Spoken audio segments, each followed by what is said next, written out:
네, 법철학 기말 과제 시작하도록 하겠습니다. 먼저 과제를 한번 보도록 하겠습니다. 법의 지배를 이해하는 두 가지의 관점인 법률의 지배와 헌법의 지배에 대해서 설명하는 문제고요.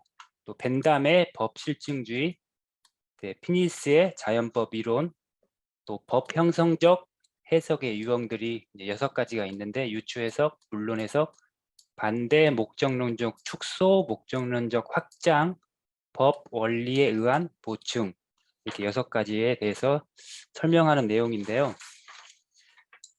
이제 뭐 11포인트에 160 줄간격으로 하는데 이제 각 과제별로 1번, 2번, 3번, 4번 모두 다 목차와 참고 문헌을 제시하는 그런 지시사항이고요.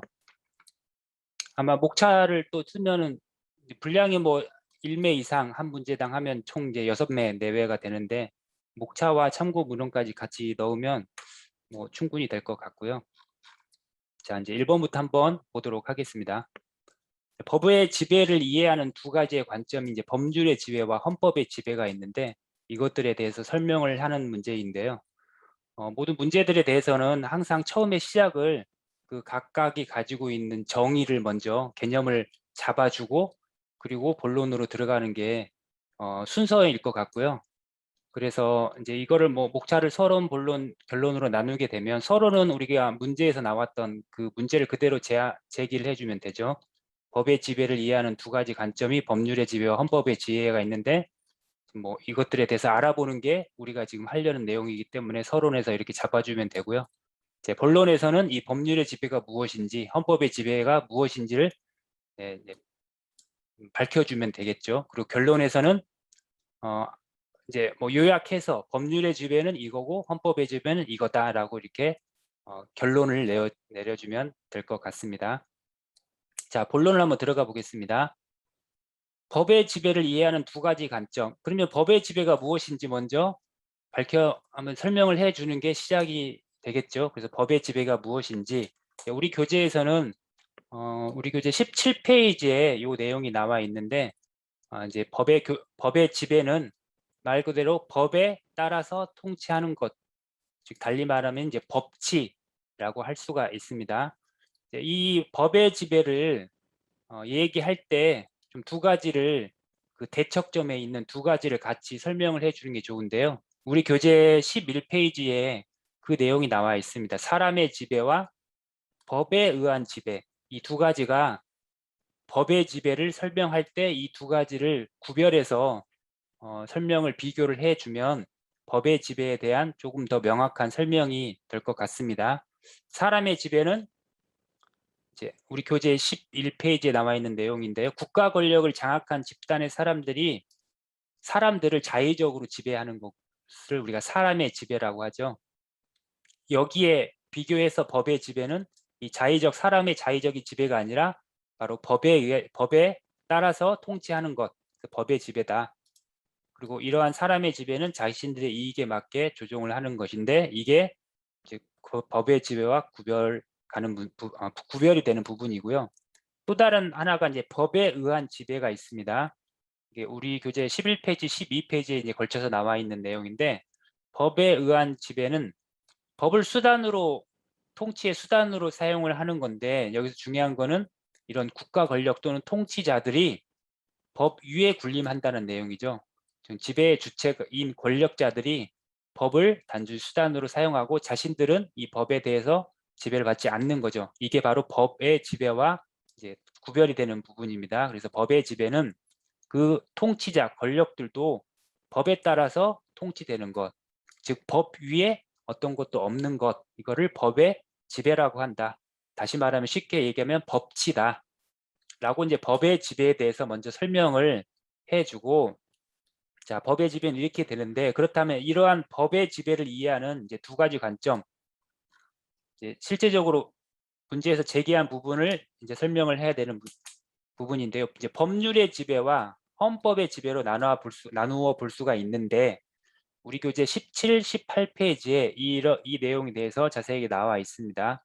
자, 법률의 지배를 보겠습니다. 법률의 지배는 사실적인 구성 요건들과 그 구성 요건이 충족되면 발생할 법률 효과가 명확하게 실정적으로 규정이 되어 있는데 이러한 것들을 확정적 법 규범들의 지배라고 합니다. 이제 이게 뭐 좀 내용이 쉽게 풀었으면 이런 거죠. 우리가 형법 250조 이제 살인에 대한 부분들은 사람을 살해한 자는 사형이나 무기 또는 5년 이상의 징역에 처한다라는 법률이 있죠. 이거는 그 구성 요건들이 나와 있죠. 사람을 살해한 자, 이런 구성 요건이 충족되면 발생한 법률 효과, 사형, 무기 또는 5년 이상의 징역형, 이게 실정적으로 규정이 되어 있죠. 이렇게 명확하게. 이렇게 확정적 법 규범들에 의한 지배가 바로 법률의 지배라는 겁니다.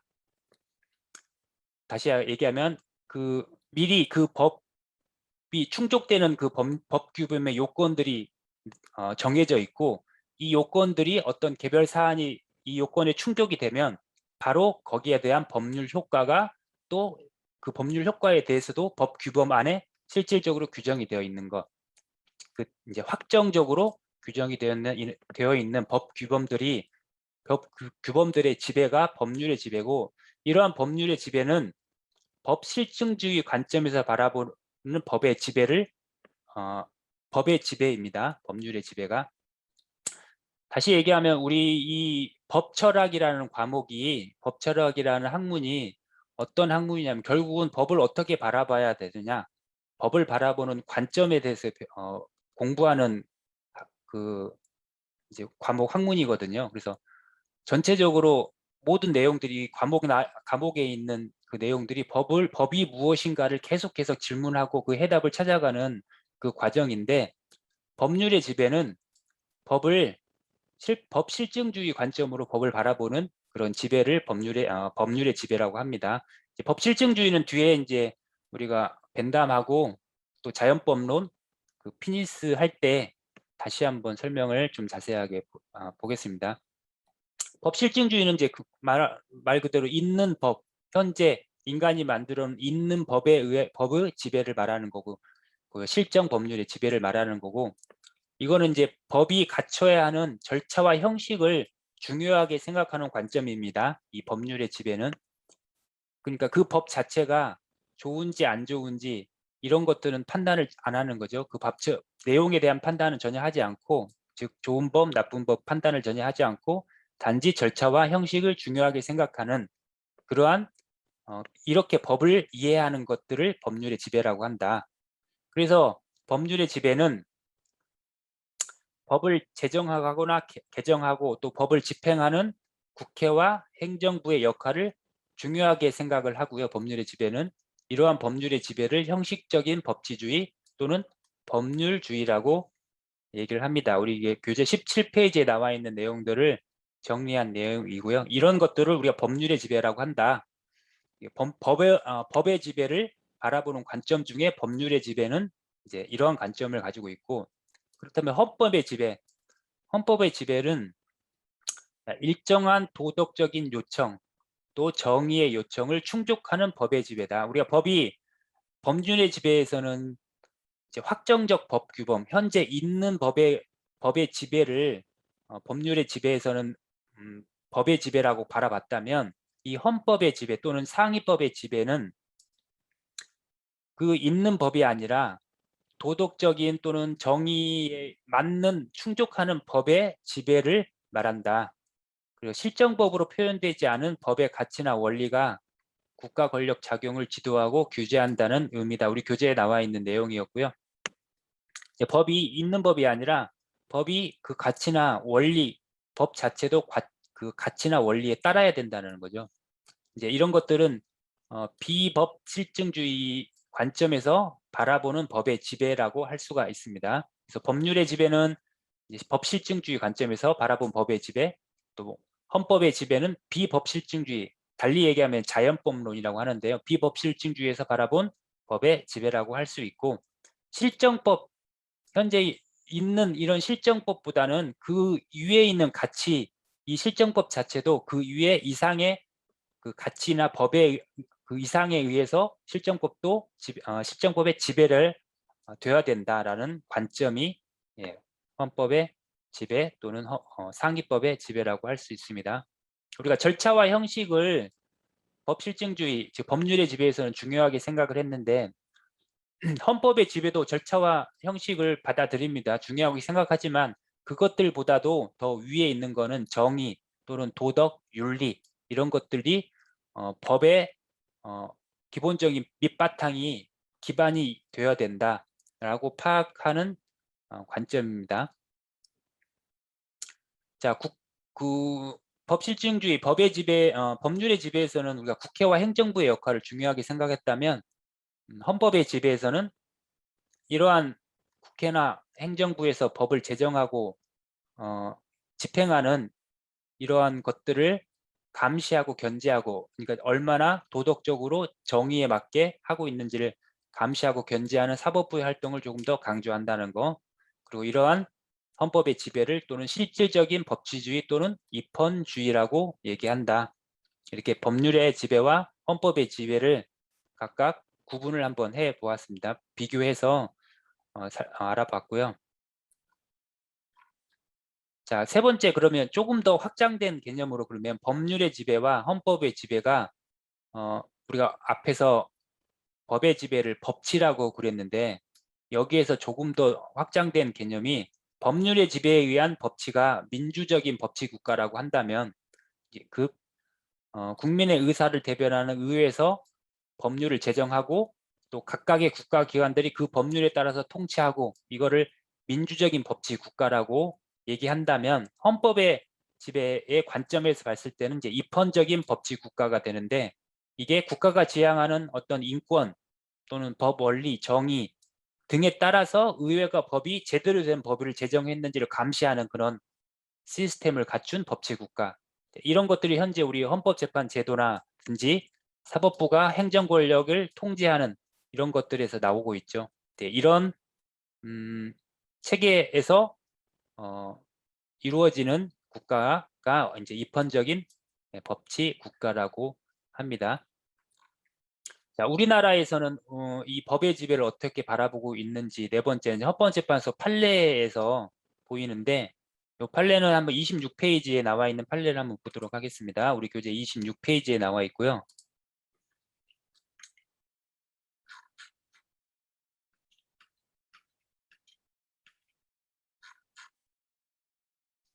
자, 우리나라 헌법재판소에서는 거기 한번 보겠습니다.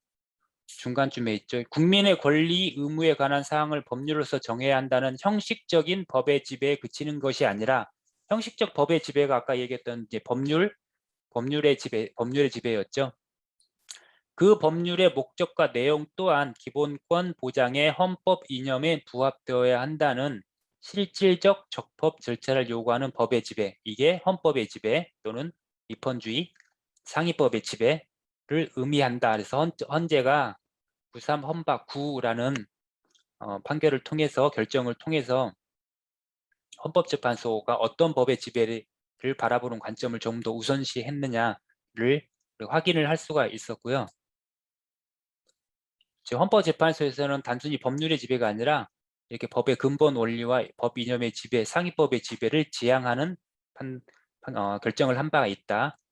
자, 이렇게 하면 우리가 법률의 지배와 헌법의 지배한 내용, 지배에 대해서 설명이 된 것 같고요. 다시 한번 설명을 드리면 첫 번째, 법의 지배가 무엇인지, 이거는 이제 법의 지배를 대한 정의 얘기하면서 사람의 지배나 법에 의한 지배도 같이 이제 구별해서 설명을 해주면 법의 지배에 대해서 조금 더 명확하게 설명이 될 것 같고요. 두 번째, 이제 법률의 지배가 무엇인지, 또 세 번째, 헌법의 지배가 무엇인지 설명을 했고, 또 법의 지배와 헌법의 지배, 법률의 지배와 헌법의 지배를 조금 더 내용을 이제 개념을 확장을 하게 되면 민주적인 법치 국가 또는 입헌적인 법치 국가로 우리가 구분을 할 수가 있다. 요 3번의 내용은, 요 세 번째 내용은 교수님 강의에서 제가 요거를 이제 인용을 한 거거든요. 그래서 우리 교재에는 없는데 여기 이제 교수님 그 동영상 강의에서 있기 때문에 적어 넣었는데 굳이 여기 우리 내용이 분량이 된다면 이 부분은 이제 빼셔도 될 것 같아요. 이 세 번째 내용에 대해서는. 그리고 우리나라 대한민국 헌법재판소에서는 법의 지배를 어떻게 바라보고 있느냐, 이거는 이제 요 판례를 통해서 헌법재판소의 관점을 한번 볼 수가 있었습니다. 자, 이렇게 하면 이제 결론은, 자, 법의 지배를 이해하는 두 가지 관점 중에 법률의 지배는 무엇이고 헌법의 지배는 무엇이다 라고 결론을 간단하게 요약을 하시면 되죠. 그 내용은 여기 법률의 지배는 무엇이고 헌법의 지배는 무엇이냐 여기 설명을 해드렸으니까 요거를 간단하게 한 줄 정도로 요약을 하시면 될 것 같습니다. 자, 이렇게 해서 첫 번째 문제는 이제 살펴봤고요. 두 번째, 벤담의 법 실증주의에 대해서 설명하시오. 서로는 이제 똑같이 문제 제기를 하시면 되죠. 조금 더 뭐 간단하게 추가를 해주시면 되고요. 서로는 한두 줄 정도로 하셔도 될 것 같습니다. 벤담의 실증주의에 대해서 알아보자. 그래서 이제 본론에서 벤담의 법 실증주의에 대해서 이제 알아보고 했고요. 마지막 결론에서 이 벤담의 법 실증주의의 중요한 부분에 대해서 다시 한번 설명을 해주시면 될 것 같습니다. 자, 벤담의 법 실증주의 한번 알아보겠습니다. 우리 교재 60페이지에 나와 있는데 항상 처음에 이제 이 법 실증주의가 무엇이냐 그러면 이것부터 시작을 하면 될 것 같습니다. 자, 법 실증주의라는 것은 어떠한 배경에서 나오게 됐냐면 우리 교재 60페이지에 나와 있는 내용을 정리를 했습니다. 19세기면은 1800년도죠. 1800년도에 유럽이라는 사회가 시민혁명이라든지 산업혁명을 통해서 사회 경제적 그런 배경이 이러한 그런 유럽의 사회 경제적 배경 속에서 형성된 법 시각입니다. 법을 바라보는 시각 또는 관점, 입장인데 이 법 실증주의가 그 전까지는 다 자연법 이론이 거의 확고하게 법을 바라보는 관점에서 중심을 이루었습니다. 자연법 이론이라는 건 뒤에서 다시 한번 피니스의 자연법 이론을 할 텐데요. 일단 법이 가지고 있는 법이라는 거는 어떤 보편적인 어떤 보편적인 그 이치 또는 또는 신의 명령 이런 걸로 법을 바라보는 그 관점이 법 실증주의인데 이 19세기 1800년도의 유럽 사회에서는 경제적으로 시민사회가 성장을 하죠. 그 산업혁명을 통해서.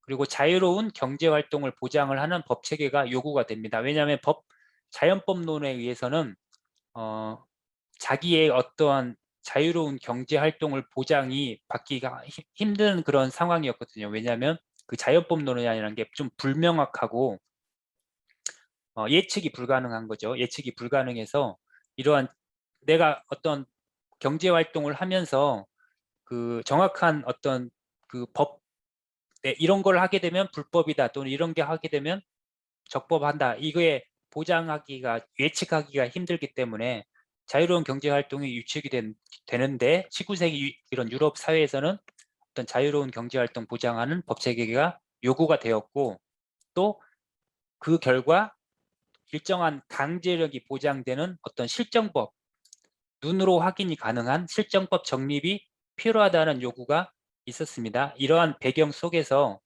또한 사회 각각의 구성원들이 자기가 가지고 있는 도덕, 나는 이게 더 옳다고 생각해.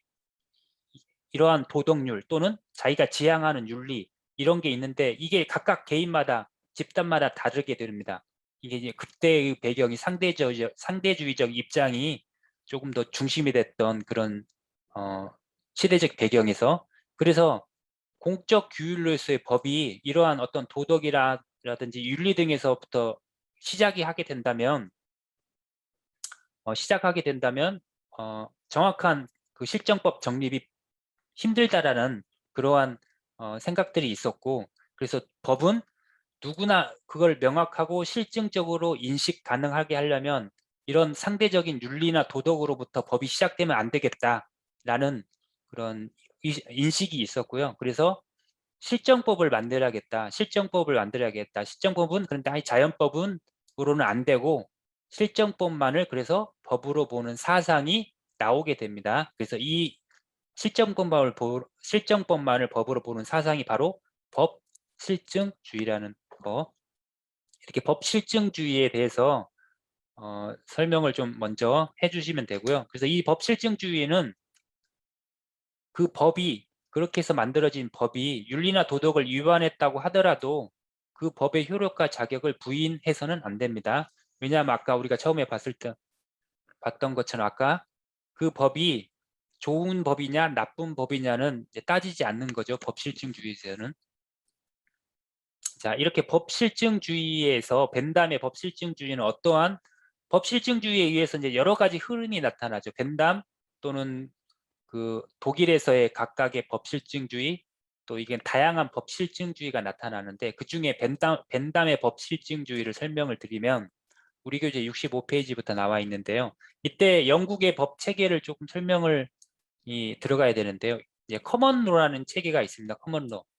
이제 우리는 지금 독일법에 약간의 그 영향을 많이 받아서 민법 있고 형법, 민법은 일반 개인 간의 뭐 권리 의무 관계 또는 변동을 다루는 법이 민법, 또 형사 관계는 형법, 또 행정은 행정법, 또 이렇게 다양한 법들이 체계가 이루어져 있는데 영국의 법은 우리 영미법이라고 하는데 커먼루라고 하는 우리 보통법 체계거든요. 이거는 이렇게 구분이 되어 있지 않고요. 무조건 판례법입니다. 그러니까 막 판례를 계속 쌓는 거예요.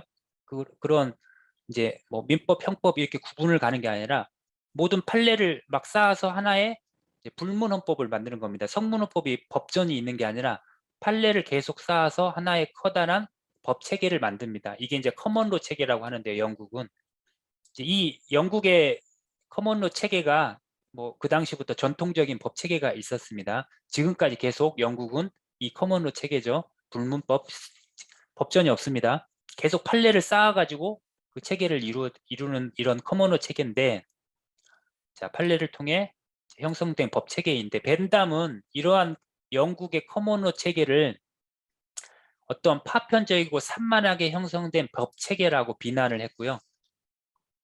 그죠? 어떤 이제 정확한 그 법 체계가 분류가 된 게 아니라 계속 판례를 계속 쌓아서 만들었기 때문에 파편적이고 산만하게 형성된 법 체계다.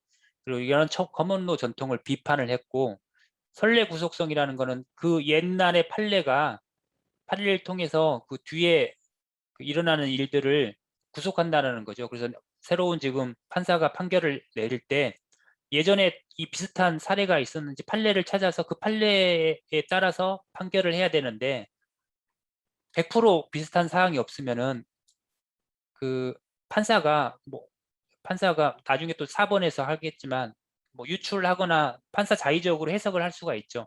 그래서 이런 것들은 이제 비판을 했습니다. 예, 선례 구속성도 비판을 했고, 결국은 커먼로라는 것 자체가 애매하고 불확실하고 신뢰할 만한 어떤 공적인 기준을 제공하지 않는다.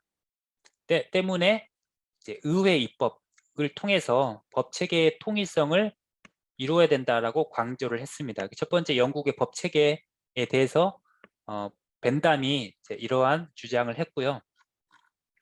이제 실질적으로 벤담은 이제 법을 그래서 어떻게 자기의 법 실증주의를 설명을 했느냐. 첫 번째 법을 설명적 법학과 비평적인 법학으로 구분을 했습니다. 그 설명적 법학은 법의 존재 그 자체, 있는 그대로의 법을 드러내는 법학을 설명적 법학이라고 얘기를 했고요.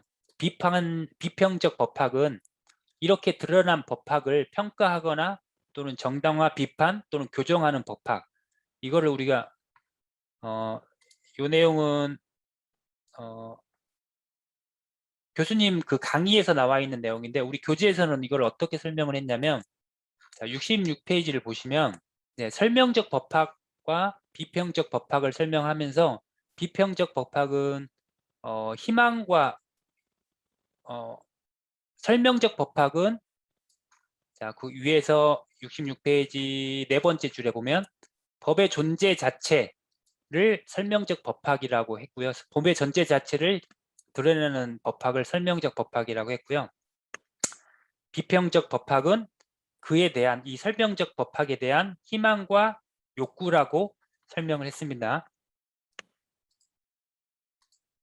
네, 설명적 비판을 평가하거나 정당화 비판 교정하는 법학하고 추가적으로 욕구와 희망, 교재에서는 이제 희망과 욕구라고 설명을 했습니다. 즉 이제 설명적 법학이 바로 있는 법이라고 할 수 있고요. 현재 있는 법.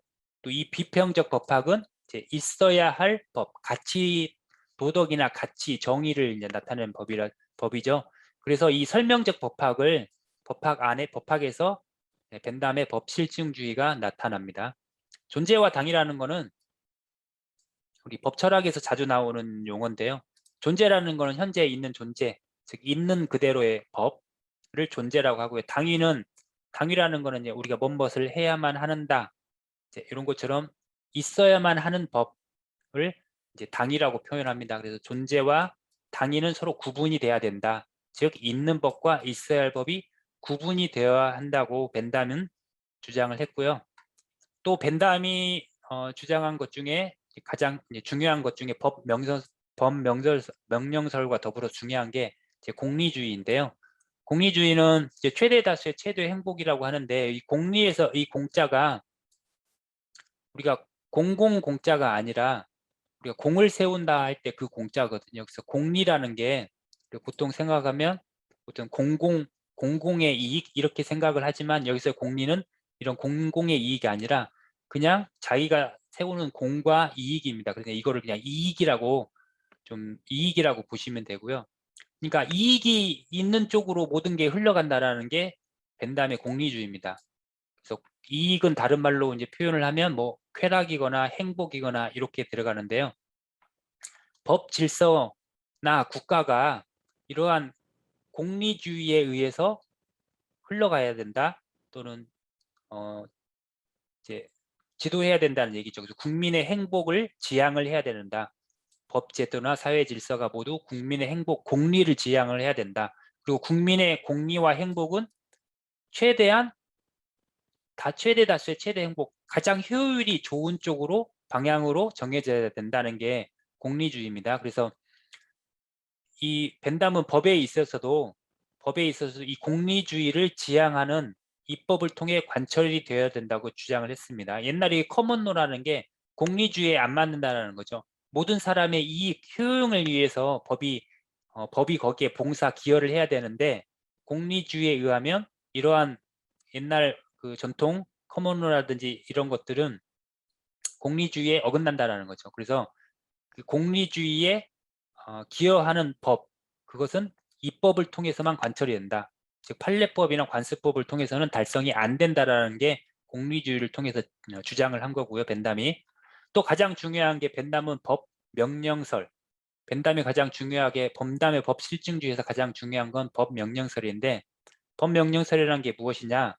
이것도 이제 공리주의에 비슷한데요. 인간은 고통을 피하고 쾌락을 추구하는 존재다. 이 공리를 추구하는 존재라는 거죠. 쾌락, 즉 행복 또는 공리. 그리고 주권자가 수범자는 이제 그 법을 지키는 사람들이죠. 명령을 바라고 명령을 위반하면 처벌하겠다고 하면 그 수범자들은 고통을 피하기 위해서 명령을 따르게 된다. 그렇기 때문에 법이라는 것은 이렇게 주권자가 일반 구성원들에게 위반을 하면 처벌하겠다고 하는 이런 명령이라고 할 수 있다.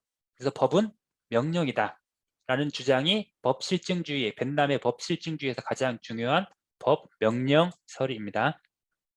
이러한 법 명령설의 특징은 무엇이냐? 제가 여기서 페이지를 표시하지 않은 거는 교수님의 강의에서 다 제가 따온 겁니다. 그렇게 참고를 해주시면 되고요.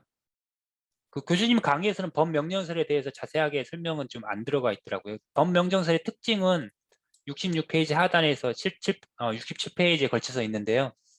그렇다면 이 법명령설에서 명령은 누가 하는 것이냐? 이 명령은 우리가 중세 때는 어떤 신의 명령, 또는 그 고대 그리스 쪽에서는 뭐 어떤 보편적인 뭐 이치나 이성의 명령, 이렇게 보통 이제 자연법에서는 이제 그렇게 주장을 했는데, 벤담의 법명령설은 추상적이고 신비한 그런 설명을 전혀 배척을 하고요. 경험적으로 그리고 눈으로 직접 체험할 수 있는 범위, 그러니까 실증적이라는 거죠. 에서 법이란 사회의 권위, 그렇게 되면 이제 주권자의 명령이다라고 주장을 하고요. 결국 법은 인간이 제정하고 바라는 인간의 창작품으로서 법의 이러한 권위가 초월적인 것에서 구하지 않고 일반 보통의 주권자 또는 국가를 최고의 그런 권위로 승인을 한다. 결국은 여기에서 벤담은 법은 인간의 명령이다 라고 하는 게 벤담의 법명령설의 특징이고 벤담의 법명령설의 특징입니다. 이러한 벤담의 법명령에서 법적 명령의 구조가 있는데요. 67페이지에 그 부분이 나와 있습니다. 법이라는 거는 일정한 행위를 명하는 지시 부분이 있고 또 그 지시에 대한 보강의 부분으로 구분을 했습니다. 법 명령의 구조를. 그래서 이 지시 부분과 보강의 부분을 구분을 했는데 이 보강의 부분이 일종의 현대적으로 좀 생각하면 형벌과 같은 겁니다. 지시는 그 어떤 실정적인 법이고 보강은 그 법을 지키지 않았을 때 또는 잘 지켰을 때 거기에 대해서 어떤 처벌이라든지 보상을 하는 그런 부분이라고 할 수 있고요. 그래서 벤담이 법적 명령의 구조에서 완전한 법이다라고 얘기한 거는 이 보강의 부분이 부정적인 제재, 이렇게 그 법에 대해서 처벌하는 부분이 어떤 부정적인 제재, 즉 처벌인 경우에 이러한 법이 완전한 법이다라고 주장을 합니다. 물론 이제 미완의 법은 긍정적인 이 보강의 부분인 경우에는 미완의 법이라고 설명을 주장을 하고요. 자, 그리고 벤담의 법실증주의가 그 비슷한 시기에 벤담이 있던 시기는 이제 영국의 영미법이거든요. 영국이었거든요.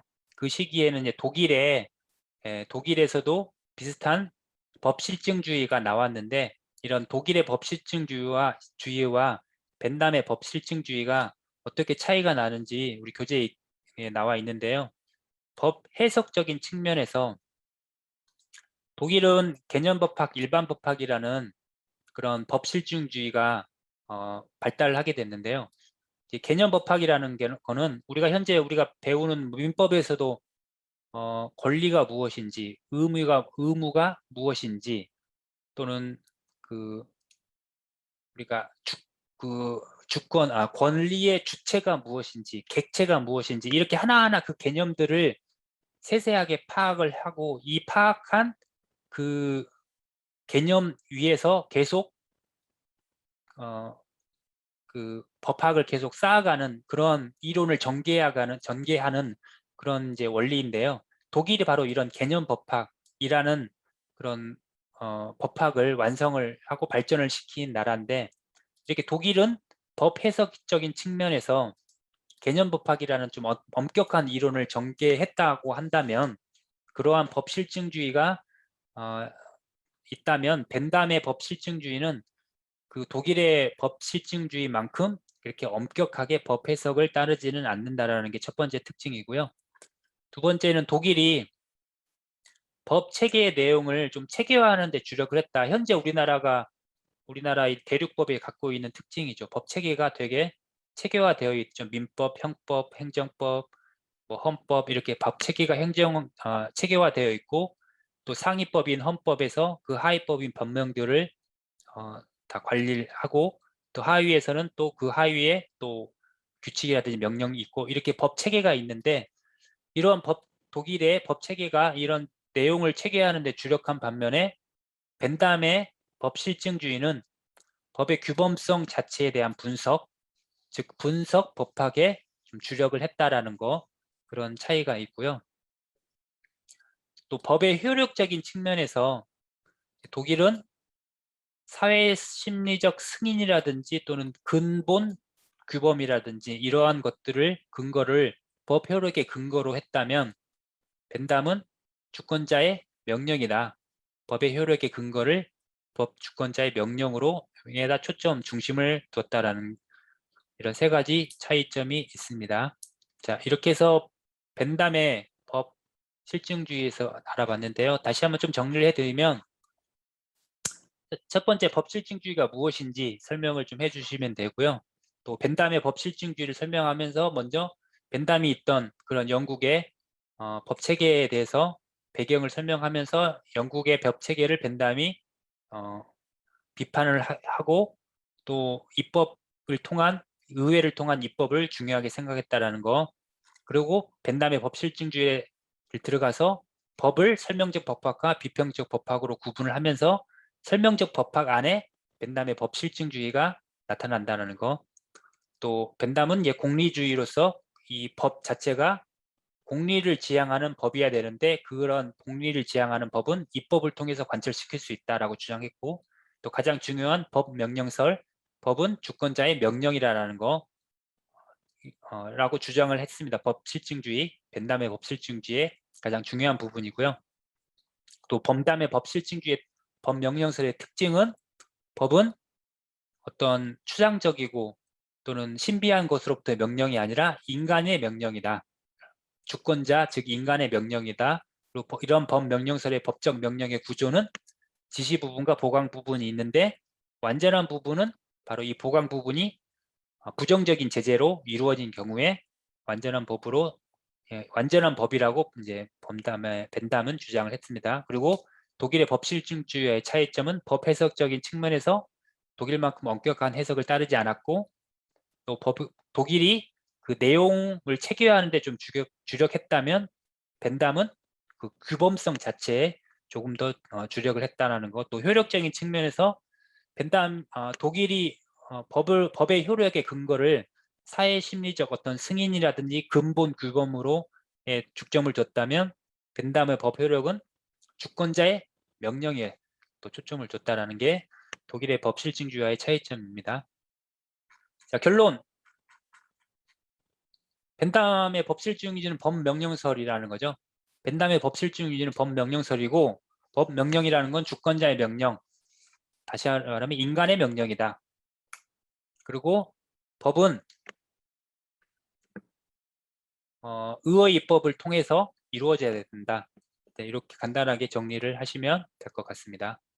자, 벤담의 법 실증주의까지 해봤고요. 자, 이제 피니스의 자연법론에 대해서 한번 보겠습니다. 피니스의 자연법론에서 보는 게 되는 거고요.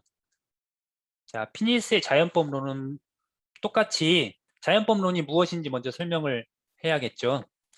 자연법론이 시작은 고대 그리스 때부터 시작을 했죠. 그 고대 그리스에서는 인간이 도저히 깨뜨릴 수 없는, 인간이 도저히 어떻게 할 수 없는 이 전 우주, 삼라만상에 이치가 있을 것이다. 에서 시작을 합니다. 이게 이제 우리 교수님 그 강의에 나와 있는 내용인데요. 거기에서 이제 시작을 한 거죠. 이 자연법이. 그리고 중세에서는 이 그러한 이치를 신의 명령이라고 생각을 했죠. 신의 명령. 그리고 근대로 와서는 물론 이제 그 이런 우주 삼라만상 전 우주적인 이런 자연 질서를 포함하면서도 근대에 와서는 조금 더 구체적으로 어떤 본성이라든지 본연의 모습, 인간과 자연을 꿰뚫고 있는, 이것도 이제 교수님 강의에 나와 있는 이 문맥인데요. 인간과 자연을 꿰뚫고 있는 어떤 그 본성, 본연의 모습이 있을 것이다. 그리고 인간 상호관계를 규율하는 어떤 보편적인 또 자연 법칙과 좀 유사한 그런 윤리 규범이 있을 것이다 라는 게 근대에서는 법을 바라봤고요. 그렇게 또 현대에서는 어떤 이제 중세 때의 그런 종교적인 것 또는 뭐 고대 그리스의 그런 형이상학적인 것 또는 우주 질서 이런 것들을 제외하더라도, 이런 것들을 꼭 전제하지 않더라도 인간 상호관계에 작동되는 사람이 만든 그런 법이라든지 사람이 만든 이제 또는 판결로 선포되지는 않았지만 뭔가가 좀 작동하고 있는 무언가가 있을 것이다. 어떤 규범, 일종의 규범이 있을 것이다. 법을 그렇게 바라보는 관점입니다. 인간이 굳이 만들지는 않더라도 인간 사이에서 뭔가 규율하는 뭔가가 있을 것이다. 그게 바로 법이다라고 법을 바라보는 관점인 것이 바로 자연법론입니다. 이럴 때 뭐 양심이라든지 인간이 가지고 있는 양심, 이런 것들도 어떤 실제 법으로 만들지 않았지만 이런 양심이 인간의 행동을 규범을 규율하는 법으로서 역할을 할 것이다라는 게 현대적인 그런 시각에서 법을 바라보는 관점, 이런 게 바로 자연법론이라고 할 수 있습니다. 자, 그렇다면 피니스의 자연법은 어떤가? 자연법도 되게 여러 가지 흐름들이 있습니다. 법실증주의도 되게 여러 가지 흐름들이 있고요. 자연법론도 다양한 학자와 흐름들이 있는데 그 중에서 피니스의 자연법은 좀 어떤 특징이 있냐? 먼저 피니스의 자연법론은 중세의 가장 유명한 중세 철학자 중에 한 명이 이제 토마스 아퀴나스가 있는데요. 토마스 아퀴나스의 그 자연법론을 계승해서 현대 법철학의 틀에 맞게 발전시킨 법철학자로서 유명합니다. 피니스가. 왜 어떻게 현대 법철학의 틀에 맞게 그 중세 토마스 아퀴나스의 자연법을 잘 발전시켰느냐, 이거는 이제 뒤에서 나오게 되는데요. 한마디로 얘기하면 중세 토마스 아퀴나스의 자연법론은 신이 있는 거죠. 가장 위에, 상위에. 제일 상위에 신이 있고, 신이 그 아래에 그 신법을 중심으로 자연법이라는 게 나오고, 그 자연법을 바탕으로 인간들이 만든 인정법이 나오게 된다. 이제 이런 게 중세 그 토마스 아퀴나스의 자연법론에 대한 기본 설명인데요. 이거를 피니스가 현대 법철학에 잘 맞게 발전시킨 대표적인 법철학자로 알려져 있는데, 피니스는 근본 문제를 무엇이 가치 있는 삶이고 어떻게 해야 바람직한 삶을 영위할 수 있는가, 우리 교재 124페이지에 나와 있습니다. 이를 근본 문제로 일단 우선 설정을 합니다. 이게 무슨 말이냐면 가치 있고 바람직한 삶이 무엇인가, 이제 다른 말로 가치 있고 바람직한 삶이 무엇인가에 대해서 깊이 고민을 시작을 하게 되는데, 여기서부터 이제 사유의 시작을 하게 되는데요. 이러한 법과 제도가 자기가 생각하는 가치 있고 바람직한 삶에 기여해야 한다라고 이제 생각을 하게 됩니다. 피니스는. 그렇게 되면 가치 있고 바람직한 삶을 생각을 하게 되면 사람마다 가치 있고 바람직한 삶이 다르면 안 되겠죠. 그래서 여기서 이제 실천 이성관이 있는데, 실천 이성이라는 게 무엇이냐면, 이것도 약간 이제 조금 이해하기 약간 이제 난해한 용어인데요. 우리가 신호등이 있으면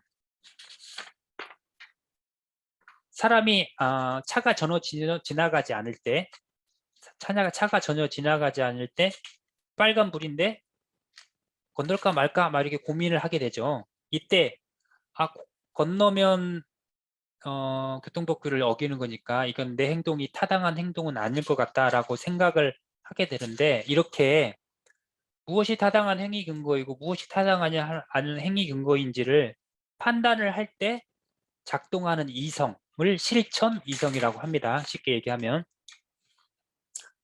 조금 더 다른 말을 생각하면 인간의 어떤 실천적 행위의 근거를 따지고 제시하는 과정에서 활동하는 이성. 이게 옳은가? 틀린가? 이렇게 행동하는 게 옳은가?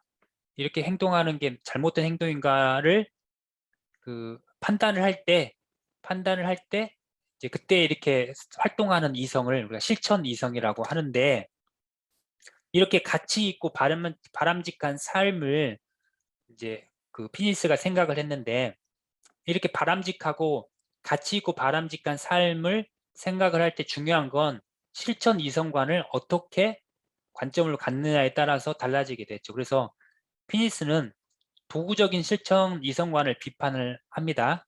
도구적인 실천 이성관이라는 게 무엇이냐면,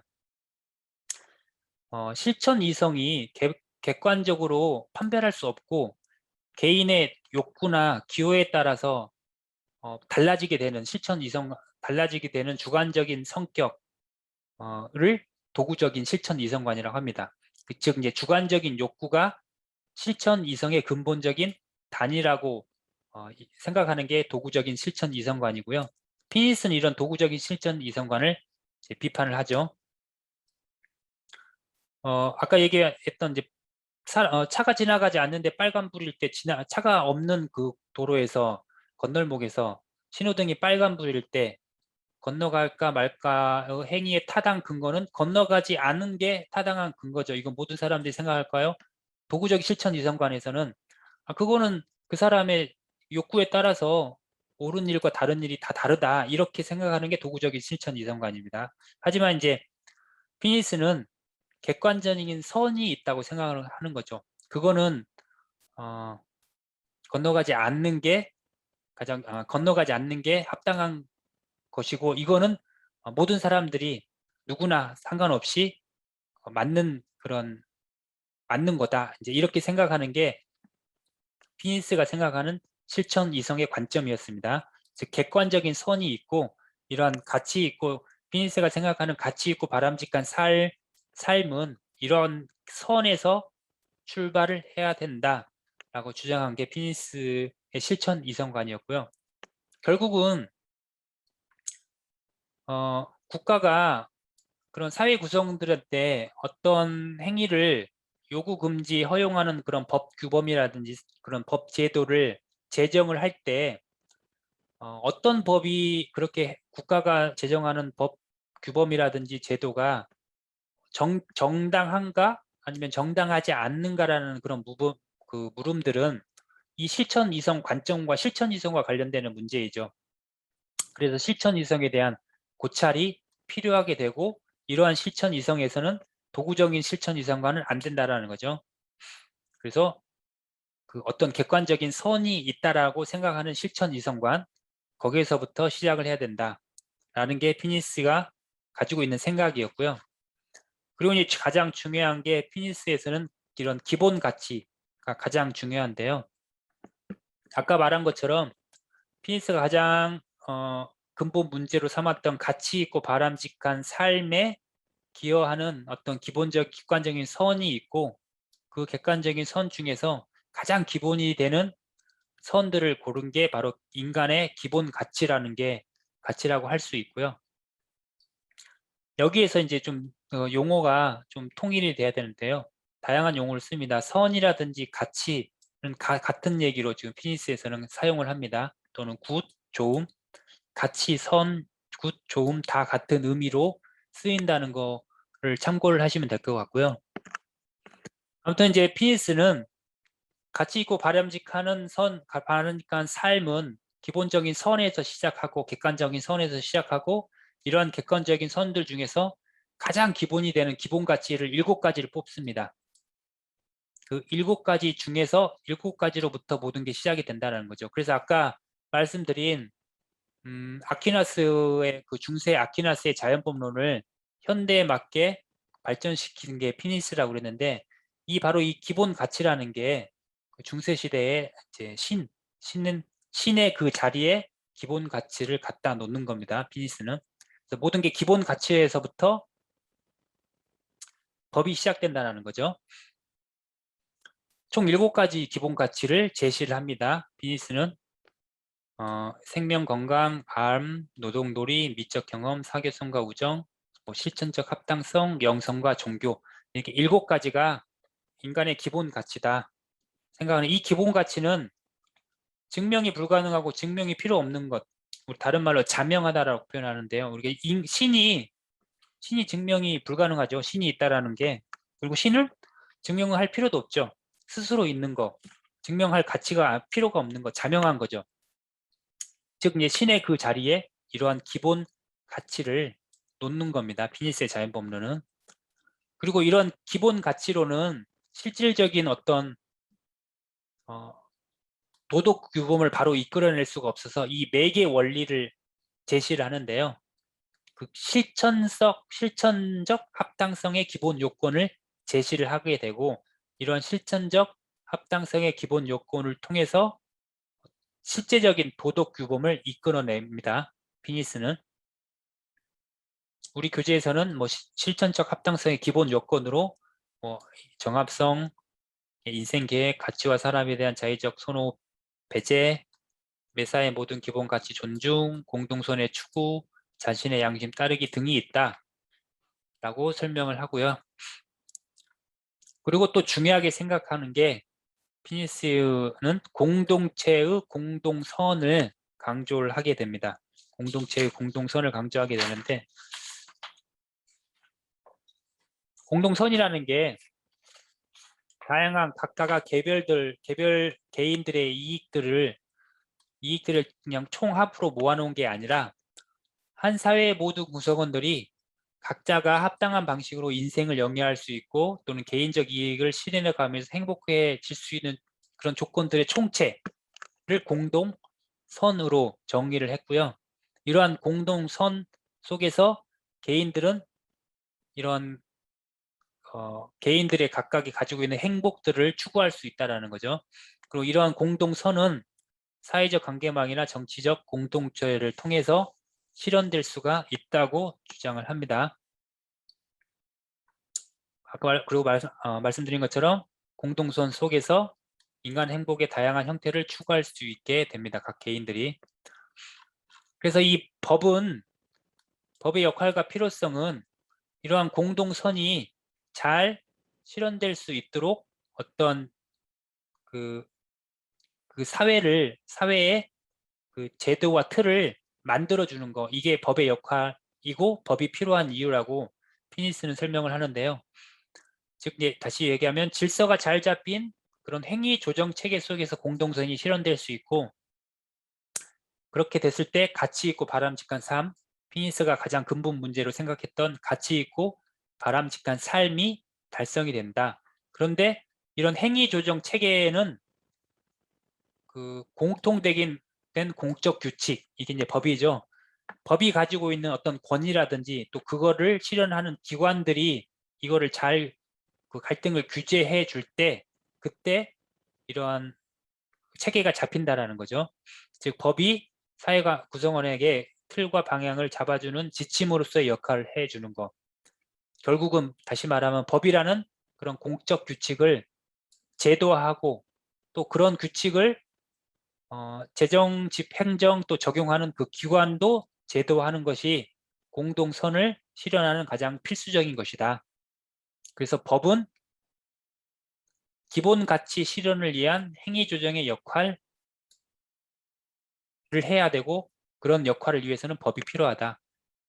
이게 피니스의 자연법론이고요. 다시 한번 정리를 하자면 피니스의 자연법을 설명할 때 먼저 자연법이 무엇인지에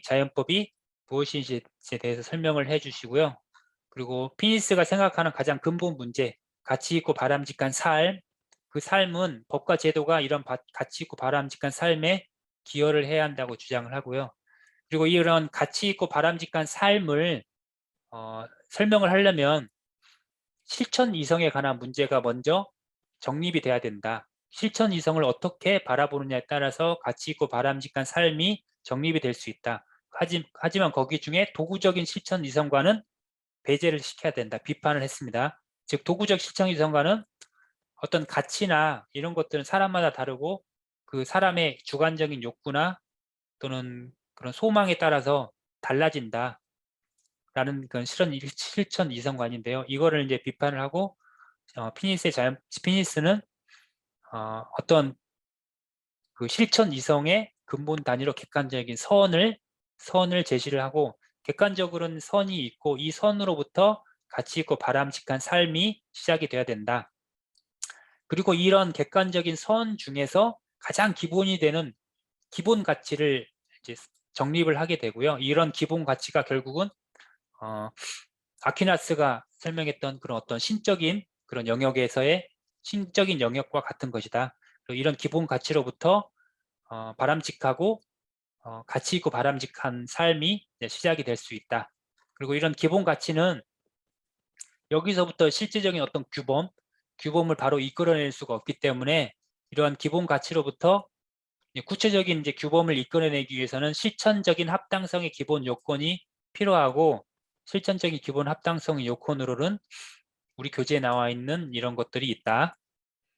그리고 피니스가 또 중요하게 생각하는 거는 이제 공동선을 중요하게 생각했는데 공동선을 통해서 각각의 개인들이 그 다양한 자기의 인간 행복의 다양한 형태들을 추구할 수 있게 되는데 이러한 공동선을 실현하기 위해서는 그 공적인 규칙, 그러니까 사회 구성원 모두한테 해당되는 그런 공적인 규칙인 법이 제도화돼야 되고 이러한 법을 잘 집행, 실행하게 되는 할 수 있는 그 기관들도 제도화되는 게 필수적이다. 그리고 거기에 법의 필요성, 법의 역할이 있다라는 게 이제 피니스의 자연법론입니다. 그래서 법은 그런 공동선, 기본 가치를 위해서 어떤 그런 역할과 필요성이 있다라는 게 피니스의 자연법론입니다. 결국은 이제 법 위에 더 근본적인 더 가치가 있다라는 거죠. 결론은 이제 피니스는 가치 있고 바람직한 문제를 근본 문제를 설정을 했고요. 이러한 근본 문제는 실천 이성관, 객관적 선들로 되어 있다라는 그런 실천 이성관을 통해서 7가지의 기본 가치를 제시를 했고요. 이런 기본 가치로부터 도덕적인 규범들을 이끌어내기 위한 매개 원리로 실천적인 합당성의 기본 요건을 제시를 했고, 또 공동체의 공동선을 강조하면서 이러한 공동선을 통해서 개인이 각자의 이익과 행복, 이제 가치 있고 바람직한 삶을 달성할 수 있다. 또 법은 이러한 공동선을 실현하는 데 중요한 역할을 해야 된다. 라는 게 피니스의 자연법 이론의 결론입니다. 자, 마지막으로 이제 법 형성적 해석의 유형들 살펴보도록 하겠습니다. 요거는 간단하게 그 개념만 적는 거라서 예, 간단한 내용인 것 같고요. 자, 서로는 문제 제기 그대로 해주시면 되죠. 법 형성적 해석의 유형들 6가지가 있는데 요거에 대해서 알아보자. 그리고 각각의 그 용어에 대해서 설명을 해주면 되겠죠. 자, 항상 그렇듯이 이제 먼저 개념을 한번 정리를 하고 가셔야겠죠. 법 형성적 해석이 무엇인지 먼저 정의를 내리고 그 다음에 것들에 대해 설명을 해주시면 될 것 같습니다. 우리가 법 해석이라는 거는 일반적 법 규범에 담긴 의미를 구체화하는 것입니다. 그러니까 아까 형법 250조 예를 들었는데 살인사건이 발생을 하게 되면 형법 제 250조를 적용을 해야겠죠. 형법 250조를 적용을 해야 되는데 이게 이제 이거를 구체적인 사안에서 어떻게 이거를 이제 적용을 해야 되느냐, 그게 이제 법 해석인 거죠. 그러니까 사람을 살해한 자는 이제 사형 무기 또는 5년 이상의 징역에 처해야 한다는 법 규범이 있고, 일반적인 구체적인 사안인 살인 사건이 발생했으면 이런 구체적인 사안에 적용할 법 규범은 형법 250조가 되겠죠. 이 250조를 잘 해서 이제 구체화 시켜야 되는 거죠. 그 사안에. 이게 이제 법 해석입니다. 그래서 조금 더 정교하게 이제 설명을 드리면, 구체적인 사안에 적용될 일반적 법 규범의 의미를 밝히는 것을 우리가 법 해석이라고 한다. 자, 그런데 법 해석은 고개 문헌에 나와 있는 그 사전적인 의미 또는 일상적인 의미, 일상 언어의 의미를 그대로 이제 해석을 해야 되는데, 때로는 사전적 일상적 의미를 넘어서서, 범위를 넘어서서 확장해서 적용해야 되는 경우가 발생을 합니다. 왜냐하면 이제 모든 법들이 모든 사안에 대해서 완벽하게 적용이 될 수 있게 다 법을 만들 수가 없죠. 다양한 일상에서는 다양한 사건들이 발생을 하기 때문에. 그래서 이렇게 사전적 또는 일상적 그 의미를 넘어서서 확장해서 법 해석을 해야 되는 경우 발생하는데, 이런 경우에는 새로운 법 규범을 낳는 듯한, 다시 말하면 입법을 하는 효과를 갖는 법 해석이 발생을 할 수가 있죠. 즉 법 해석 과정에서 의미 확장을 통해 새로운 법 규범을 낳는 듯한 이러한 법 해석을 바로 법 형성적인 해석이라고 한다. 형성이라는 말은 뭔가를 만든다 이런 내용이죠. 그래서 법 형성적 해석에 대해서 이렇게 정의를 한번 설명을 해 주시고요. 자, 이렇게 법 형성적 해석에는 우리 교재에 6가지가 있는데, 그 중에 유추 해석은 무엇이냐? 유추 해석이라는 것은 이제 유추 논증을 이용한 법 해석입니다. 유추 논증을 이용한 법 해석. 유추 논증이라는 게 무엇이냐면, 어떤 사안에 타당한 것은 그와 유사한 사안에서도 타당하다는 결론을 이끌어내는 그런 추론입니다.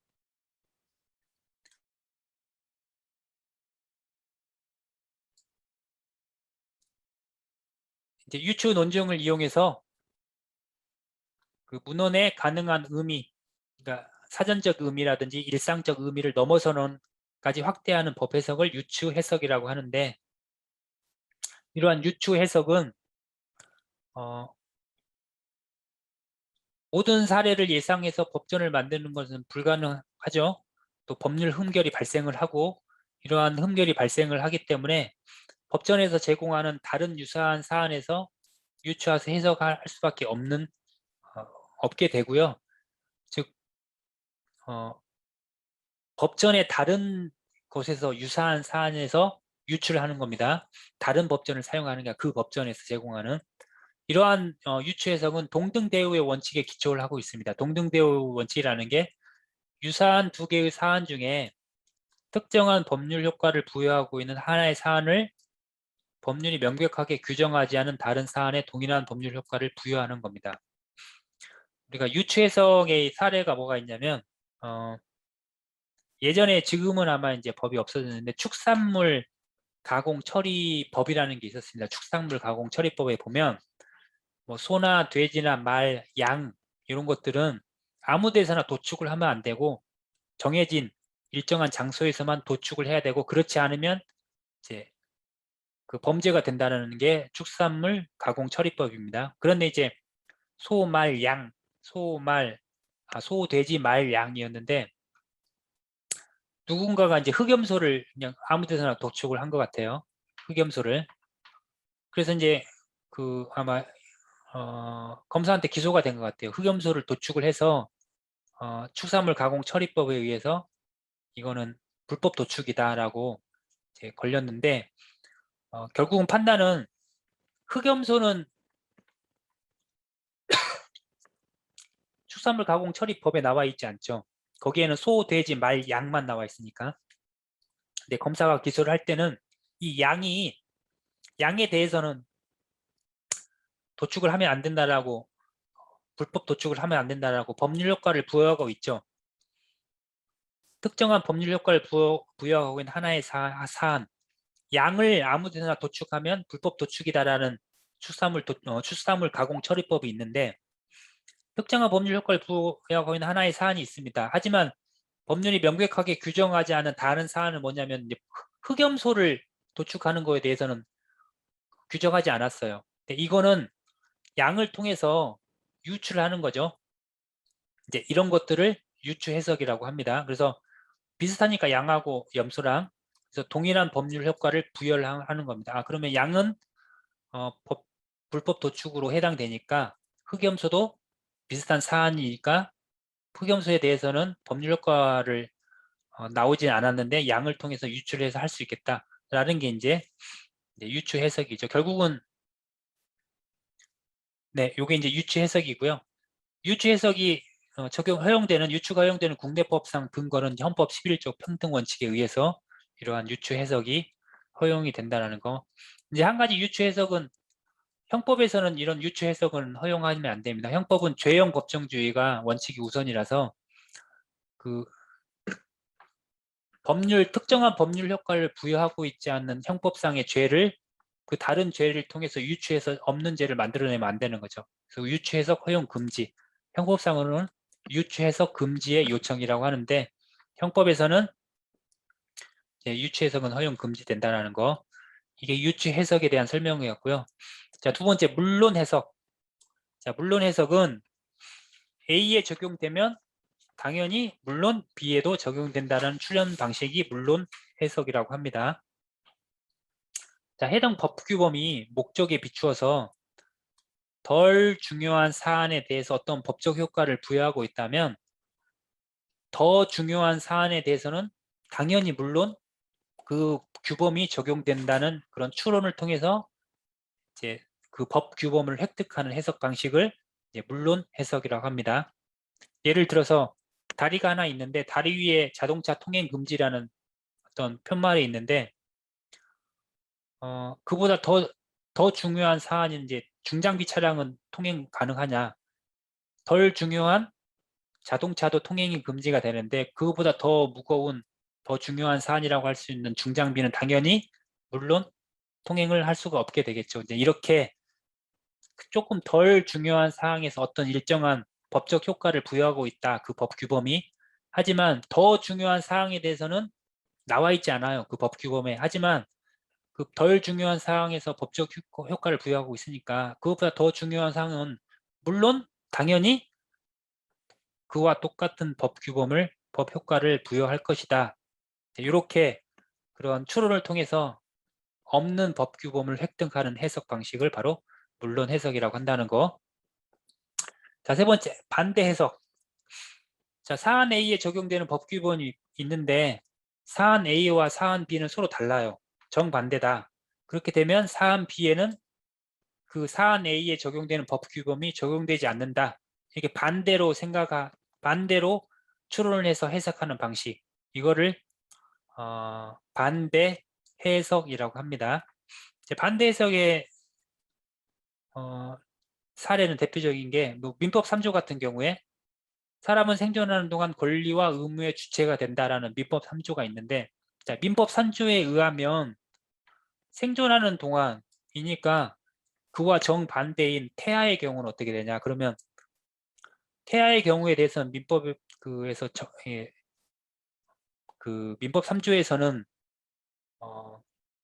지금 부여하고 있지 않죠. 어떤 법적인 효과가 있는지는 부여하고 있지 않습니다. 하지만 이제 생존하는 동안과 반대인 경우에 태아의 경우에는 적용이 권리 의무의 주체가 되지 않겠다라고 반대로 해석을 해서 법규범을 획득하는 이런 것들을 반대 해석이라고 합니다. 근데 한 가지 반대 해석은 해당 법 개념을 통해 실현하고자 하는 목적에 대한 법 정책적 가치 판단이 이미 개입된 해석이다. 이게 무슨 말이냐면 우리 교재에서는 이거를 뭐라고 설명을 해놨냐면요. 우리 교재 반대 해석을 한번 볼까요? 자, 우리 교재 249페이지 반대 해석 보시면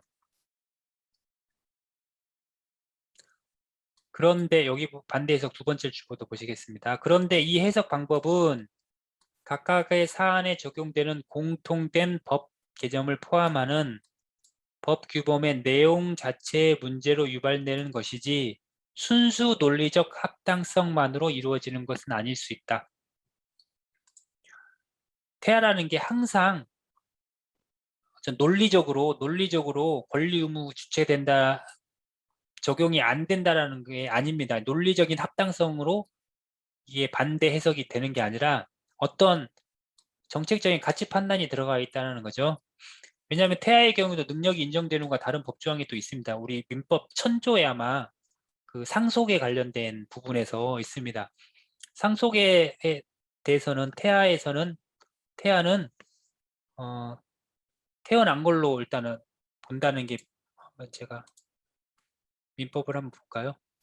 자, 민법 1000조 상속의 순위에서는 이미 출생한 것으로 본다라는 게 1000조 3조에 있는데요. 이처럼 이런 반대 해석이 어떤 순수한 우리 교재에 나와 있는 것처럼 순수 논리적 합당성만으로 이거를 결정되는 게 아니라 반대 해석은 그 법 정책적 가치 판단이 이미 개입된 해석이라는 거죠. 그래서 민법 3조에서는 태아에 대해서 권리 의무가 주체가 되지 않는다는 이미 어떤 정책적인 가치 판단이 들어가 있는 해석이고요. 하지만 민법 1000조에서는 태아에게도 능력이 인정되는 어떤 법 정책적 가치 판단이 개입된 해석이라고 할 수 있습니다. 그래서 어떤 순수한 합당성만으로 반대 해석이 되는 건 아니라는 거, 이 한 가지만 유의해 주시면 되고요. 자, 이제 목적론적 축소 해석입니다. 목적론적 축소 해석은 말 그대로 그 내용 법규범에 나와 있는 문헌적인 그런 해석보다 조금 더 축소해서 해석한다는 거고요. 목적론적 확장 해석은 법규범에 나와 있는 그 문헌 사전적 의미 또는 일상생활의 의미보다는 조금 더 넓게 해석한다는 게 이제 확장 해석이죠. 목적론적 축소 해석은 그 법률의 입법 취지와 목적을 고려해서 그 문헌의 의미보다 사전적인 또는 일상 의미보다 적용 범위를 조금 더 엄격하게 해석하는 방식. 우리 형법 329조는 타인의 재물을 절취한 자는 6년 이하의 징역, 1,000만 원 이하의 벌금에 처한다라는 형법이 있는데, 조항이 있는데, 여기서 재물은 우리가 보통 일상생활의 의미, 사전적 의미의 재물은 뭐 부동산도 포함될 수가 있겠죠. 돈이라든지 내가 동산만 포함되는 게 아니라 재물은 내가 가지고 있는 아파트도 보통 사전적 의미 또는 일상에서 받아들이는 의미는 그렇게 받아들일 수 있겠죠. 하지만 이 형법 329조에서 해석을 할 때는 해석할 때 이 재물은 원래 가지고 있는 일반적인 재물의 의미보다는 축소해야 된다는 거. 왜냐하면 이 형법 법률의 입법 취지와 목적을 고려해서 그래서 부동산은 포함시키지 않습니다. 축소 해석이죠. 자, 목적을 좀 확장 해석. 확장 해석은 넓게 해석하는 거죠. 예를 들어 형법 319조 주거 침입죄가 있습니다. 이 주거 침입죄의 경우에 주거라는 거, 주거의 범위. 우리가 보통 생각하는 주거는 어떤 겁니까? 내가 그냥 사는 집이죠. 생활하는 집만을 보통 일반적인 사전적 일상생활적 의미로는 받아들이는데 이 형법에서는 조금 더 확장을 해서 연구소, 대학, 강의실 또는 자동차도 주거에 포함이 됩니다. 이렇게 목적론적 확장 해석과 유추가 첫 번째 우리가 봤던 유추와 좀 구별을 해야 되는데요. 유추는 아까 뭐라고 그랬습니까? 그 사안의 유사성, 얼마나 유사한지 유사성을 판단을 한다면 이 목적론적 확장 해석은 법이 규율하고 있는 경우와 규율하지 않고 있는 경우 사이의 유사성은 별로 고려를 하지 않고 그 목적에 비추어 봤을 때 규율하고 있지 않는 경우도 그 규율하고 있는 그 법률에 포섭되어야 한다고 해석하는 게 바로 이 목적론적 확장 해석입니다. 그렇게 구별을 해주시면 되고요. 마지막으로 법 원리에 의한 보충. 법이 법규범에서 규율하지 않고 있는 부분이 있습니다. 이 부분을 법 원리에 의해서 보충을 하는 게 바로 법 원리에 의한 보충인데요. 우리가 법 원리라고 하면 보통 이제 어떤 가치라든지 정의가 될 수 있겠죠. 자연법론적인 그런 용어인데요. 이거는 우리 교재에도 나와 있지만 8구 다카 127호라는 대법원 판결을 통해서 우리가 이 법 원리에 의해 보충 해석을 볼 수가 있는데요. 8구 다카 127호가 뭐냐면 내용 이제 뭐 찾아보시면 알겠지만 농장 관상수가 시들었어요. 농장에 있는 관상수가 시들었는데 그 근처에서 인근 공장에서 아황산 가스를 배출해 가지고 이렇게 시든 것이다 라고 손해배상 청구를 한 거죠. 이럴 때 그 손해액은 어떻게 해야 되느냐. 그래서 우리 대법원은 어떻게 판결했냐. 이때 이제 한파도 몰아온 거죠. 한파. 그래서 한파 때문에 시들 수도 있고 공장에서 이게 배출한 아황산 가스 때문에도 시들 수가 있죠. 그래서 그 한파라는 자연력과 가해자 측의 과실행위, 공장에서 배출한 그 아황산 가스가 결합하여 손해가 발생한 경우 농장에 있는 관상수가 시들었어요. 손해의 공평 부담 원리, 이게 이제 뭐 법 원리이죠.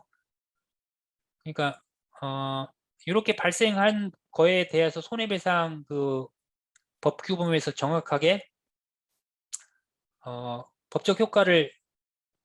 법적 효과가 나타나지 않죠. 법규범에서는 자연력과 가해자 측의 과실행위가 결합하여 손해가 발생한 경우에는 이렇게 해야 된다는 법규범이 없습니다. 그래서 이거를 해석을 할 때 손해의 공평부담의 원리라는 법 원리에 의해서 보충을 하는 거죠. 그래서 자연력으로 인해서 발생하는 그런 부분만큼은 손해배상액에서 감액을 해준다, 제외를 해준다 라는 게 법 원리에 의해서 보충에 의해서 법 해석을 한 판결이라고 할 수가 있습니다.